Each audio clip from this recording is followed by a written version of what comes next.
Hello students, today's topic is law of demand. आज हम लोग पढ़ने जा रहे हैं लॉ ऑफ डिमांड क्या होता है, उसकी डिफिनेशन और उसकी meaning.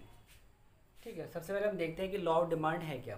The law of demand states that other thing remaining constant there is an inverse relationship between quantity demanded and own price of the commodity. ठीक है, तो यहाँ पे ये क्या बात की जा रही है। The law of demand state that other thing remaining constant there is inverse relationship between quantity demanded and own price of the commodity. Actually में एक जो अर्थ इकोनॉमिक्स थे एल्फ्रेड मार्शल, उन्होंने इस लॉ को दिया था। उन्होंने कहा था कि जब कोई प्रोडक्ट होता है, ठीक है, प्रोडक्ट के प्राइस में, किसी पर्टिकुलर प्रोडक्ट के उसके प्राइस में और उसकी डिमांड में जो रिलेशनशिप होता है वो कैसा होता है, इन्वर्स रिलेशनशिप होता है। इन्वर्स का मतलब निगेटिव रिलेशनशिप होता है। ये बात मार्शल ने कही थी। उन्होंने कहा था कि जब कोई प्रोडक्ट का प्राइस अगर इंक्रीज़ होगा तो डिमांड क्या होगी, डिक्रीज़ होगी, और प्राइस अगर डिक्रीज़ होगा तो डिमांड इंक्रीज़ होगी। तो ये रिलेशनशिप्स बताया था, क्या था वो, एक इन्वर्स रिलेशनशिप शो करता है जो एक अपोजिट डायरेक्शन में प्राइस और डिमांड को दिखाता है कि प्राइस इंक्रीज़ होने पे डिमांड डिक्रीज़ होती है और प्राइस डिक्रीज़ होने पे डिमांड इंक्रीज होती है। This is the inverse relationship between price of a commodity and quantity of the commodity. उसकी उसी सेम जो प्रोडक्ट है उसी की प्राइस और उसके ही डिमांड में ही जो रिलेशनशिप को शो करता है लॉ ऑफ डिमांड। से अ डिमांड शेड्यूल। अब हम लॉ ऑफ डिमांड को अब एक तरह से हम उसको एक कर्व में, एक फिगर में, एक ग्राफ में उसको देखते हैं, जो भी कैसे हम डिमांड कर्व को कैसे हम बनाते हैं और एक डिमांड लॉ होता है क्या है, उसको एक डिमांड शेड्यूल और एक फिगर के अकॉर्डिंगली हम उसको समझने की कोशिश करते हैं। तो सबसे पहले हम देखते हैं कि डिमांड शेड्यूल क्या है। डिमांड शेड्यूल की जो हम ऑलरेडी बात कर चुके हैं, जहाँ पे हम एक प्रोडक्ट के प्राइस और उसी प्रोडक्ट की डिमांड का एक टेबल में शो करते हैं कि एक जो डिमांड है वो प्राइस के अकॉर्डिंग किस तरह से चेंज हो रही है, जिसको हम टेबल फॉर्म में शो करते हैं। जिसमें हम देख रहे हैं कि जो प्राइस दिया है एक प्रोडक्ट का, वो एक प्रोडक्ट एक्स है, उसका प्राइस दिया है 10 रुपीज़, 9 एंड 8। उसके बाद आप देख रहे हो जिस तरह प्राइसेस जो डिक्रीज़ हो रहे हैं, पहले 10 है, फिर 9 है, फिर 8 है। फिर हम इधर देख रहे हैं जो क्वांटिटी है वो क्या हो रही है, 100, 150, 200 जो इंक्रीज़ हो रही है। तो यहाँ पे हम टेबल में क्या देख रहे हैं, इनवर्स रिलेशनशिप शो हो रहा है। प्राइस डिक्रीज़ हो रहे हैं और डिमांड क्या हो रही है, वो इंक्रीज़ हो रही है। तो ये एक डिमांड शेड्यूल है जो लॉ ऑफ डिमांड को बता रहा है। अब सेम जो हमने डिमांड शेड्यूल देखी है, जो इन्फॉर्मेशन हमने यहाँ देखी है, उसी को अगर हम एक किसी फिगर में उसको बनाएं तो कैसा होगा। ये आपका यहाँ पे प्राइस दिया हुआ है वर्टिकल एक्सेस पे।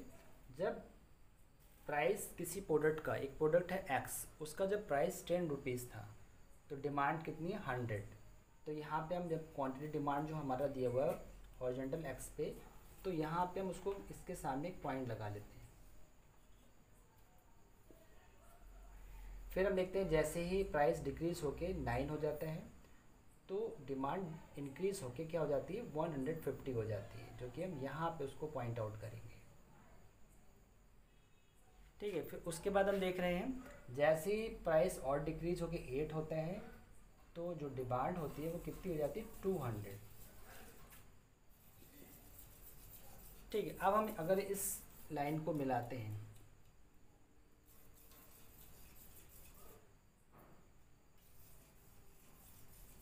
तो ये जो लाइन आई है वो क्या है, डिमांड कर्व होती है, जो क्या शो कर रही है, एक inverse relationship between price of x and demand of x में एक इनवर्स रिलेशनशिप कर रही है। तो लॉ ऑफ डिमांड हमें क्या बता रहा है कि जैसे जैसे प्राइस हमारा डिक्रीज हो रहा है वैसे ही वैसे जो क्वांटिटी ऑफ एक्स है वो इंक्रीज हो रही है।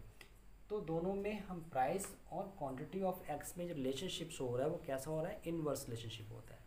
तो ये हमें लॉ ऑफ डिमांड बताता है कि प्राइस और price of x and demand of x दोनों के बीच में रिलेशनशिप जो होता है वो इनवर्स होता है।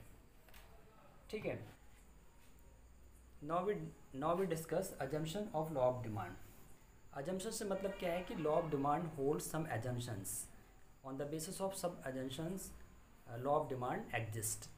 तो लॉ ऑफ डिमांड एग्जिस्ट तभी करेगा जब दी जो अजम्पशंस दिए गए हैं ये अजम्पशंस भी उसके साथ एग्जिस्ट करने चाहिए। तो वो कौन कौन अजम्पशंस हैं? फर्स्ट है taste and preference of the consumer remain constant.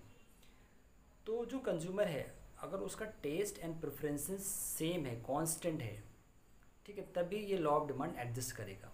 क्योंकि हमने बात की थी प्राइस एंड क्वांटिटी डिमांड की, इनके बीच में क्या होता है, इनवर्स रिलेशनशिप होता है जो कि लॉ ऑफ डिमांड में बताया गया है। तो अगर हम इसके अलावा अगर कोई और चेंज होता है तो लॉ ऑफ डिमांड फिर एग्जिस्ट नहीं करेगा, क्योंकि फिर ये जो रिलेशनशिप है प्राइस एंड डिमांड का फिर वो एग्जिस्ट नहीं करेगा।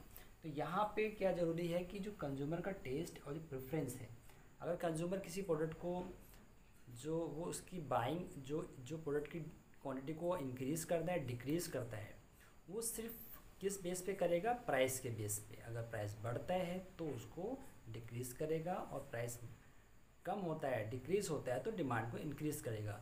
ओनली दिस जो रिलेशनशिप है इसी की बेस पे ही वो क्वांटिटी को डिमांड को जो डिमांड ऑफ एक्स है, क्वांटिटी डिमांडेड ऑफ एक्स को ही जो चेंज करेगा वो on the basis of only price. लेकिन उसके अलावा उसका टेस्ट एंड प्रेफरेंसेस कांस्टेंट होना चाहिए। उसमें डिमांड जो भी प्रोडक्ट वो खरीद रहा है उसको यूज़ करने के लिए उसका जो टेस्ट है जो प्रेफरेंस है वो उसमें कोई चेंज नहीं होना चाहिए, तभी ये लॉ ऑफ डिमांड एग्जिस्ट करता है। फिर there is no change in income of consumer. Consumer की इनकम को भी चेंज नहीं होना है, क्योंकि हम बात कर रहे हैं प्राइस की। प्राइस अगर इंक्रीज़ होता है तो डिमांड डिक्रीज़ होती है। अगर प्राइस इंक्रीज़ हुआ और कंज्यूमर की इनकम भी इंक्रीज़ होती है तो फिर क्या होगा? कंज्यूमर जो डिमांड है वो कम नहीं होगी कंज्यूमर की, क्योंकि उसके पास इनकम बढ़ गई है तो वो डिमांड कम नहीं करेगा, वो सेम भी ले सकता, हो सकता ज़्यादा भी ले, तो फिर लॉ ऑफ डिमांड एग्जिस्ट नहीं करेगा। तो यहाँ पे क्या है कि जो इनकम है कंज्यूमर की वो भी चेंज नहीं होनी चाहिए। फिर क्या है? Price of related goods do not change. अगर कोई दूसरा प्रोडक्ट्स है उसके प्राइस में कोई चेंज होता है तो उसकी वजह से क्या होगा? फिर ये जो गुड एक्स है इसकी डिमांड में चेंज आएगा। तो यहाँ पे ये एक एजम्पशन है, इसका भी एग्जिस्ट होना बहुत ज़रूरी है। अगर हम जैसे हमने जो सब्स्टिट्यूट गुड्स में बात की थी टी एंड कॉफ़ी की, अगर मानते हैं हम जो गुड एक्स है उसको टी मान लें और जो गुड वाई है अगर हम जो कॉफ़ी की अगर प्राइसेस इंक्रीज़ होने लगे तो क्या होगा? इधर जो गुड एक्स है मतलब जो टी है उसकी डिमांड भी इंक्रीज़ हो जाएगी, जबकि उसके प्राइस में कोई चेंज नहीं हुआ। तो हम कह नहीं सकते, इसलिए नहीं कह सकते, फिर हम यहाँ पे लॉ ऑफ डिमांड एग्जिस्ट नहीं कर सकता, क्योंकि लॉ ऑफ डिमांड क्या बताता है? There is inverse relationship. तो यहाँ पे प्राइस में तो कोई चेंज हुआ नहीं फिर भी डिमांड इंक्रीज़ हो गई, तो that is because of the prices increase in the related goods. तो यहाँ पे हम कह सकते हैं कि प्राइस ऑफ रिलेटेड गुड्स जो होता है उसमें कोई चेंज नहीं होना चाहिए। देन नो मोर एक्सपेक्टेशंस। कंज्यूमर की एक्सपेक्टेशंस भी नहीं बढ़नी चाहिए या कम होनी चाहिए। अगर उसकी एक्सपेक्टेशंस ज़्यादा बढ़ जाती हैं, वो कुछ ज़्यादा डिमांड करने लगता है, वो कुछ नई चीज़ें मांगता है, कुछ इनोवेटिव चेंजेस मांगता है प्रोडक्ट में, तो फिर क्या होगा? तब भी जो प्रोडक्ट की डिमांड है वो कम हो सकती है, चेंज हो सकती है। तो यहाँ पे हम ये भी कह सकते हैं एक्सपेक्टेशन जो होते हैं कंज्यूमर की वो भी चेंज नहीं होनी चाहिए। तो हमने जो देखा आज की लॉ ऑफ डिमांड क्या है, उसके बाद उसको हमने एक फिगर में भी उसको समझा और उसके बाद कुछ एजम्पशंस भी देखे हैं। ठीक है, तो इससे हमें ये क्लियर होता है कि जो मार्शल ने बताया था लॉ ऑफ डिमांड क्या बताया था, उसको एक बार और देख लेते हैं। There is a inverse relationship between price of good X and the quantity of goods own. जो खुद एक प्रोडक्ट है उसके प्राइस में और उसकी डिमांड में जो इनवर्स रिलेशनशिप शो होता है उसी को हम क्या बोलते हैं? Law of demand.